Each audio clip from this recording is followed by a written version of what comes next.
Sa kanyang pagbisita sa Marawi City, kinumusta at binigyan pa ng mga regalo ni Pangulong Rodrigo Duterte ang mga sundalong nakikipagbakbakan sa Maute ISIS.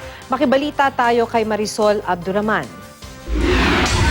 Matapos ang 2 beses na pagtatangka, natuloy na ang pagbisita ni Pangulong Rodrigo Duterte sa Marawi City. Ito ang unang beses na napasok niya ang syudad simula ng kungkubin ito ng Maute ISIS. Pasado 2:00 kahapon nang dumating ang Pangulo sa lungsod at naka-fatigue uniform. Nagtungo siya sa Campo Ranao ng Philippine Army.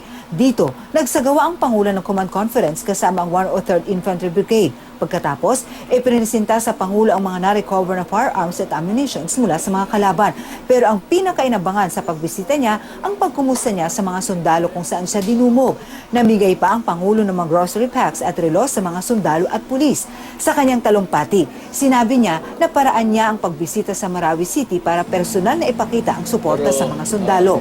I agree, paski doon sa namatay ng mga sibilyan. Ganoon rin para sa akin, lalo na sa sundalo, na ang ako naputos na pumunta kayo dito para magpag-away at mamatay. I had to be there.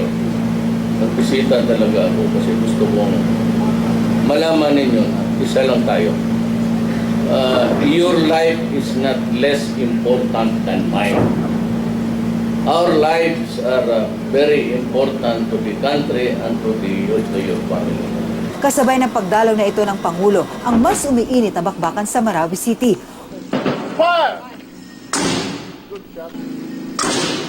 Kuha ito mula sa garner ng commando vehicle ng militar. Sa tuwing aabante raw ito sa Mapandi Bridge, pinapuputukan ito ng mga sniper ng Maute ISIS. Sa bawat bombang ibinabagsak ng mga air asset ng militar, napupulbos ang maraming istrukturang pinagtataguan daw ng mga terorista.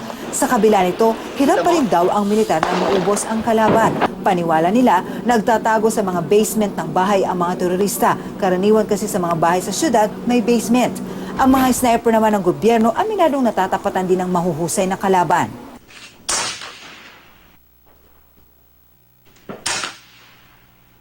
Masabay din sila sa minsan, ma'am, sa ano. Pero sa ngayon, ma'am, medyo pawala-wala na silang pa isa-isa na lang, ma'am.